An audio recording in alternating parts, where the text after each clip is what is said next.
Il aura fallu parcourir du chemin et soulever bien des montagnes pour parvenir à ce résultat. L'image est symbolique. Ce petit train qui sillonne les rails des ateliers de maintenance nous annonce un avenir plus que prometteur. Mais à l'époque, qui aurait pu se douter que le métro aille aussi loin? Qui aurait pu se douter que 42 ans plus tard, Lyon aurait un réseau aussi dense? Qui aurait pu se douter que les projets un peu fous qui étaient dans les cartons au début des années 60 deviendraient réalité? Surtout, qui aurait pu croire à une telle réussite de ce métro? Aujourd'hui, il transporte près de 750 000 passagers journaliers contre les 400 000 qui étaient annoncés à sa mise en service. Grâce à lui, traverser Lyon d'est en ouest, c'est possible. Pourtant, tout cela ne s'est pas fait sans labeur. Retour sur 42 ans d'histoire qui ont durablement forgé ce métro, réputé encore aujourd'hui comme l'un des plus modernes de France.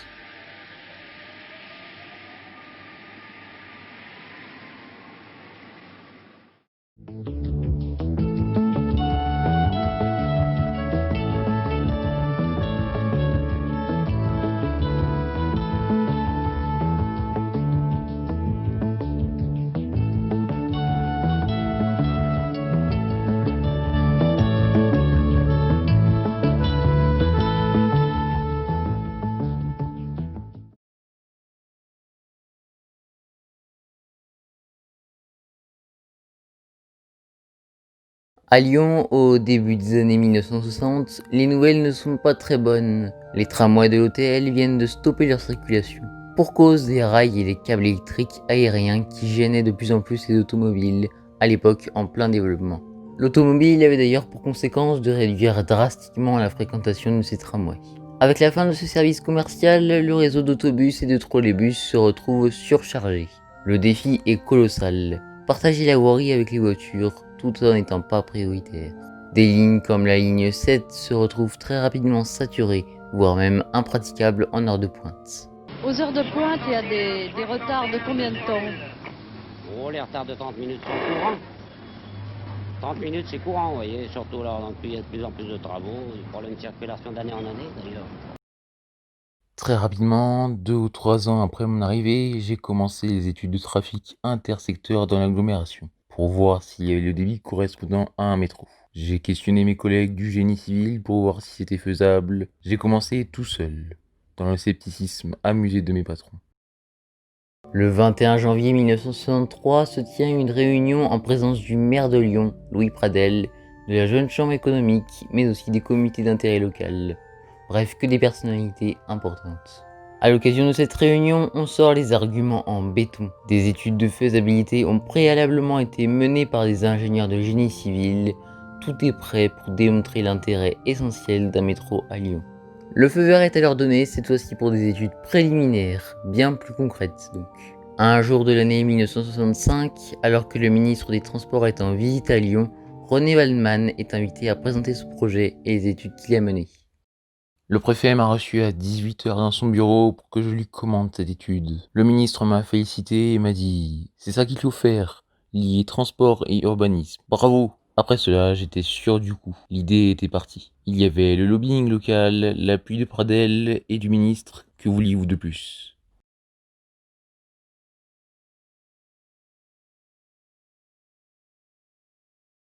Il est intéressant de savoir que le métro de Marseille, né à la même époque que celui de Lyon, a choisi de collaborer avec la RATP, notamment en confiant ses études au bureau d'études de la RATP. Mais René Waldman, bien que proche de ce bureau d'études, ne veut pas leur confier ses études. Il veut créer sa propre société d'études, ce qu'il fera dès 1968 avec la CEMALI, la société d'études du métro de l'agglomération lyonnaise. Pendant toute son existence, cette société aura à cœur d'aller dans le sens opposé de la RATP. Les débats s'orientent très vite sur la technologie utilisée. Le pneumatique ou le fer? Personnellement, j'ai beaucoup poussé pour le pneu, car cela présentait beaucoup d'avantages. Un peu plus d'énergie consommée, c'est vrai, mais peu de bruit et de vibration. Il était évident que ce serait un gros avantage. Les travaux auraient pu très vite commencer si l'État n'avait pas donné un coup de frein au projet, se sentant en difficulté. Il fallait se rendre à l'évidence, l'État n'a pas l'argent nécessaire pour financer le métro de Lyon, étant actuellement bien occupé à financer le RER et le Transilien. Le métro de Lyon et de Marseille sont alors mis au concours pour savoir lequel des deux doit être financé en priorité. Mais alors que les deux projets tiennent sérieusement la route, ils seront tous deux déclarés d'utilité publique et financés. Cela retardera malgré tout les travaux de quelques mois. C'est donc, dès 1972, le début d'un chantier plus que fastidieux.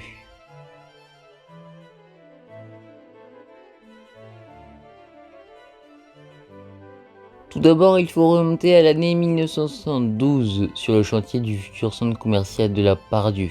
C'est ici que les travaux débutent avec la station de métro Part-Dieu, qui va servir d'expérimentation pour planifier la suite des travaux et le déroulement des opérations.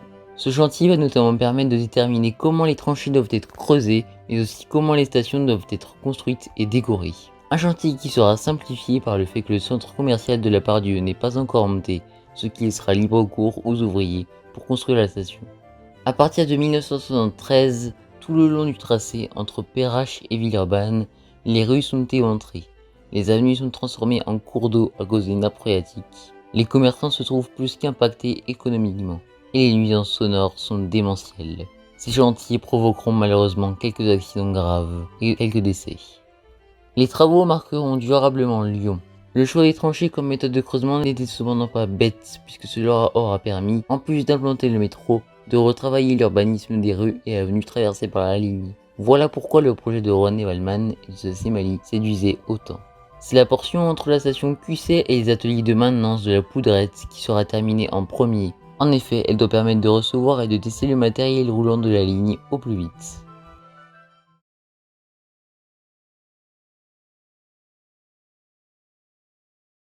Arrivée par convoi ferroviaire, la première rame de type MPL 75 ou Métro Pneus Lyon 1975 commence très vite ses premiers tours de roue sur les voies des ateliers.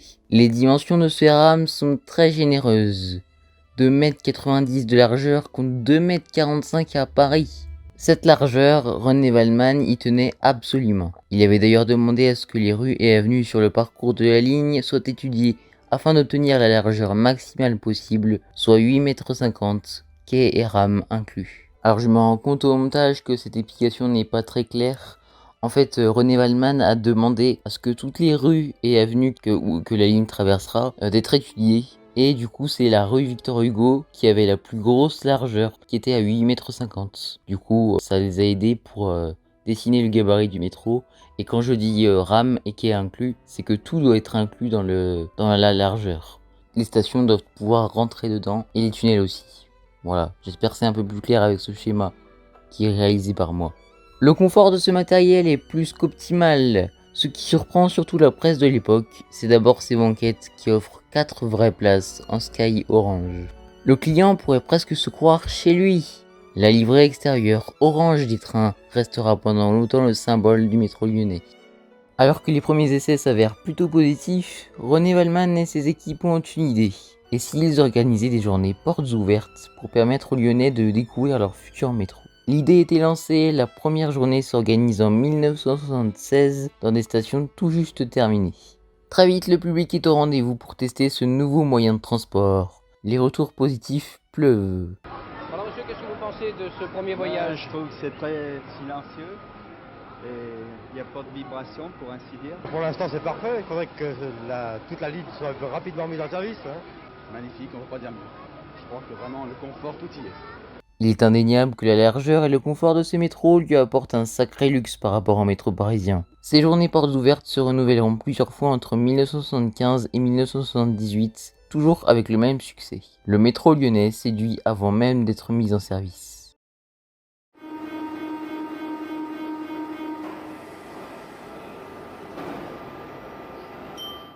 Le 28 avril 1978, sous un temps assez peu ensoleillé, la journée est historique. Valéry Giscard d'Estaing, le président de la République de l'époque, est sur place, en compagnie du maire de Lyon, Louis Pradel, et de nombreux élus. Stop, petit erratum, je me rends compte que je me suis trompé.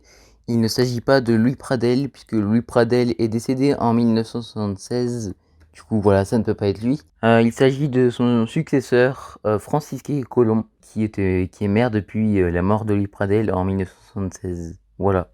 Il y a bien sûr ceux qui ont contribué à la naissance du métro, tels que René Waldman par exemple. Le président de la République, ainsi que le cortège inaugural, ont à bord le temps d'un trajet sur l'intégralité de la ligne, puis Valéry Giscard d'Estaing est invité à aller en cabine, aux commandes de la rame. Les Lyonnais sont bien sûr présents en masse. Il est bon de savourer ce moment historique pour la ville de Lyon. La ligne A reprend le parcours d'une ancienne ligne de bus, la ligne 7, surnommée à l'époque la Bétaillère. Une ligne pas très confortable donc. Cette nouvelle ligne de métro relie la gare SNCF de Lyon-Perrache au pôle multimodal de Laurent-Bonnevet à Villeurbanne sur 13 stations.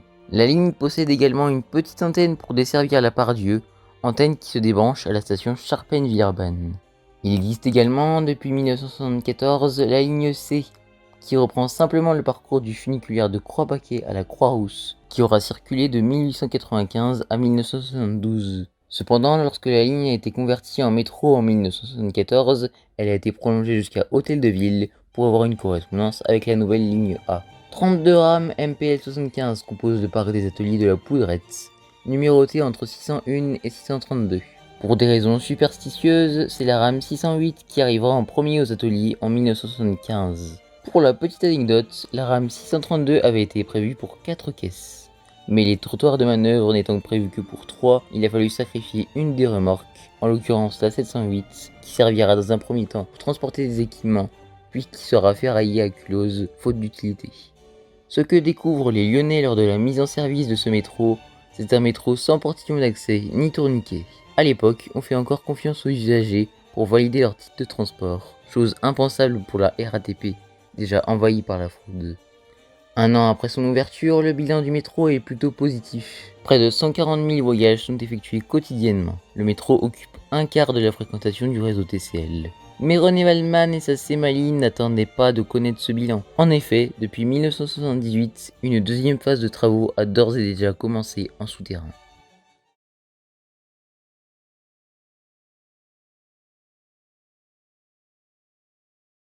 La Cémalie, au milieu des travaux, pensait déjà à son carnet de commandes. D'autant plus que l'on savait bien que les grands travaux ne se décident pas en un jour. L'idéal aurait été de mettre en service un morceau de métro supplémentaire tous les 3 ans, pour assurer le plein emploi de nos ressources humaines.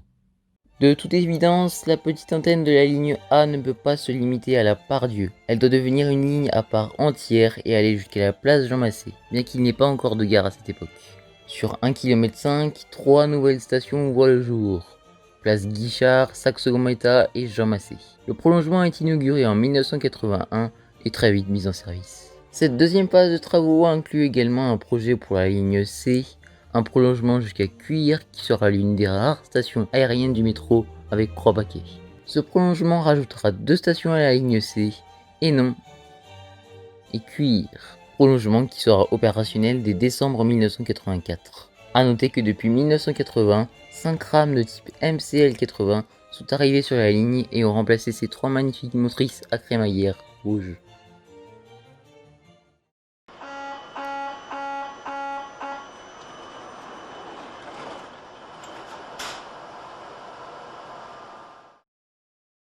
De la modernité. C'est probablement ce qui marquera la décennie des années 90 pour le métro lyonnais. Après 10 ans sans réel changement, le métro va connaître une expansion considérable. En effet, depuis 1985, en souterrain, une 4e ligne voit doucement le jour. La ligne D. Sa mise en service est prévue pour 1990. Elle doit être la première ligne automatique à grand gabarit du monde. Creusée avec un tunnelier en bitube, la mise en place de son pilotage automatique posera de tels problèmes que les travaux prendront 2 ans de retard. Les TCL mettront malgré tout une exploitation en place, avec l'installation d'une cabine de conduite provisoire manuelle dans chaque rame.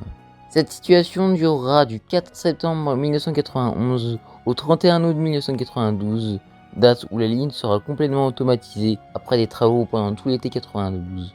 La ligne D aura coûté au total près de 5 milliards de francs, 3 fois plus que ce qui était annoncé.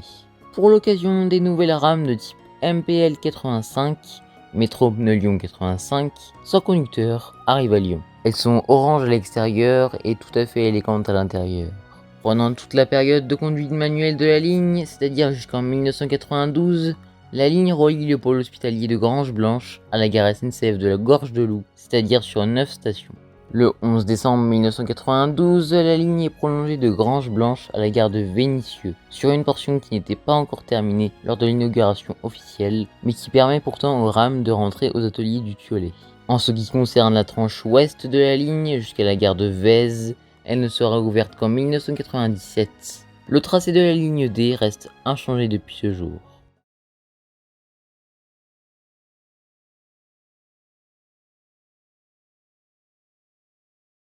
Avec les dynamiques qu'a créé le métro lyonnais en 20 ans, il est clair qu'une rénovation lui ferait le plus grand bien. Il est prévu entre autres de changer la livrée extérieure des MPL 75, mais aussi de revoir toutes les installations électriques et les sécurités des trains. Une opération qui coûtera tout de même 100 millions de francs.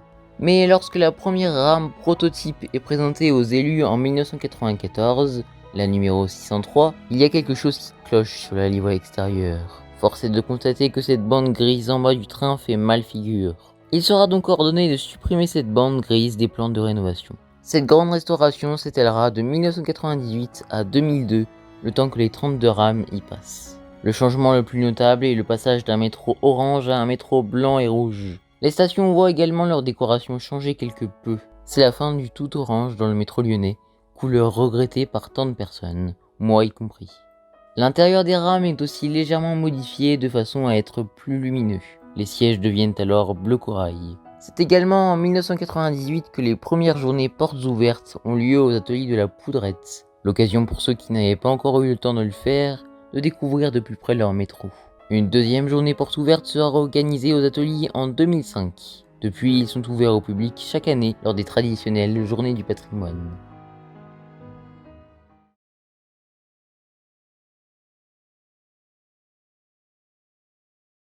Bien sûr, on sait bien qu'il faudra aller un jour à Gerland, mais ça c'est une question de crédit. Je crois que Jean Massé va déjà rendre beaucoup de services, et quand les crédits seront là, on pourra aller plus loin. Alors on parle toujours d'argent avec le métro. Ah bah forcément, ça coûte très cher, mais enfin, je crois que c'est quand même une bonne réalisation. Il aura fallu attendre presque 20 ans pour atteindre le stade de Gerland. Ce prolongement tant attendu rajoutera 3 stations à la ligne et 1,5 km. Les 3 nouvelles stations sont Place Jean Jaurès, Debourg et Stade de Gerland. Ce prolongement marquera la fin d'un temps. Le réseau est désormais bien forgé, il n'est plus question de construire les lignes, mais de les améliorer. Particularité de ces 3 nouvelles stations, elles ne correspondent en rien au design des autres stations des lignes A et B, qui sont plus ou moins toutes construites sur le même modèle. Ces 3 stations ont une architecture qui leur est propre, surtout la station Stade de Gerland, qui paraît vraiment moderne lorsqu'elle accueille les rames MPL 75, dessinées pour s'adapter aux premières stations de la ligne.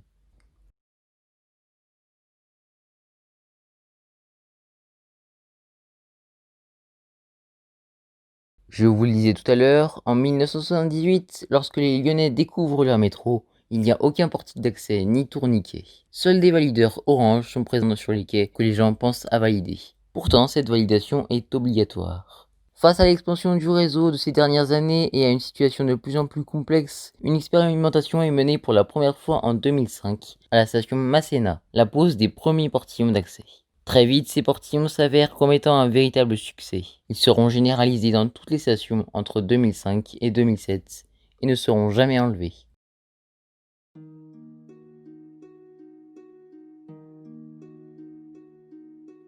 Depuis 1978, la ligne A n'avait jamais subi de modification au niveau de son parcours. Pourtant, la portion entre Laurent-Bonnevet, le terminus, et les ateliers de maintenance passait dans la ville de Vaux-en-Velin sans s'y arrêter. Ce qui était réellement dommage puisque le quartier de la Soie subissait un important développement. Cette portion de retour aux ateliers dut alors subir quelques modifications. Et voilà, la ligne A pouvait maintenant rouler jusqu'à Vaux-en-Velin-la-Soie. Le centre-ville de Lyon se rapprochait drastiquement des habitants de Vaux-en-Velin, Dessines ou encore Meyzieux. Ça tombe bien, c'était l'objectif même du métro en 1978, réduire au mieux le temps de trajet des travailleurs.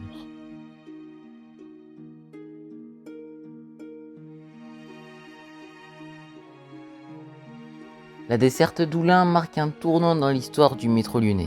Le projet est ambitieux, voire même jugé fou. Mais après 4 ans de travaux depuis 2009, des techniciens et ingénieurs finiront par y arriver. C'est acté. En 2013, la ligne B rejoint la gare d'Oulin par un prolongement d'une nouvelle station. À cette occasion, il était prévu d'équiper les rames MPL 75 de la ligne B d'un système de pilotage plus moderne que celui de 1978. Une rame prototype partira et rejoindre les ateliers ACC à Clermont-Ferrand pour des essais, mais ces changements ne répondront pas aux besoins des TCL. Le projet de rénovation sera donc secrètement abandonné au profit d'une commande de nouvelles rames, dont nous parlerons plus tard.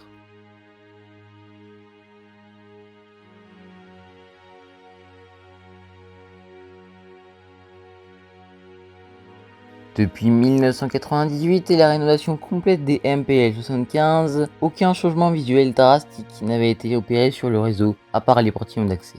Dans le but de moderniser la ligne et d'unifier les livrets extérieurs, la ligne D subit un gros lifting sur ses rames. C'est aussi l'occasion de passer la visite de contrôle des 20 ans de vie. Les MPL 85 virent au blanc avec un tout nouvel intérieur. Cette fois-ci, fini les 4 vraies places. Voici désormais des sièges longitudinaux. Cet intérieur, par pur souci de cohérence, sera également appliqué sur les MPL 75 à partir de 2015.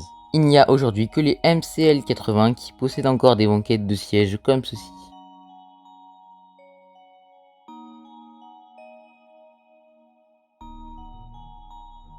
En 2019, les TCL lancent l'opération Avenir Métro. Le but, augmenter la capacité de 3 lignes. Comment? Avec l'arrivée de 40 nouvelles rames sur le réseau. Des rames de type MPL 16, Métro-Pneu Lyon 2016, qui iront dans un premier temps en 2020 sur la ligne B, qui sera alors complètement automatisée, puis qui iront dès 2023 renforcer la ligne D, en plus des MPL 85 qui resteront. Quant aux rames MPL 75 qui seront retirées de la ligne B en 2020, elles iront renforcer la ligne A qui gagnera elle aussi en capacité. On estime que les MPL 75 devraient rester sur le réseau TCL jusqu'en 2030. Le 14 novembre 2016, pour la toute première fois sur la ligne D, une exploitation de MPL 85 avec 4 voitures est testée. Cette exploitation est censée être utilisée en heure de pointe dès 2021, que ce soit avec des MPL 16 sur la ligne B ou des MPL 85 sur la ligne D. Paradoxalement à cette opération Avenir Métro, la ligne B inaugurera en 2023 un nouveau prolongement de Gare d'Oulin aux Hôpitaux Sud, lui rajoutant 2 nouvelles stations, Oulin Centre et Saint-Genis-Laval Hôpitaux Sud.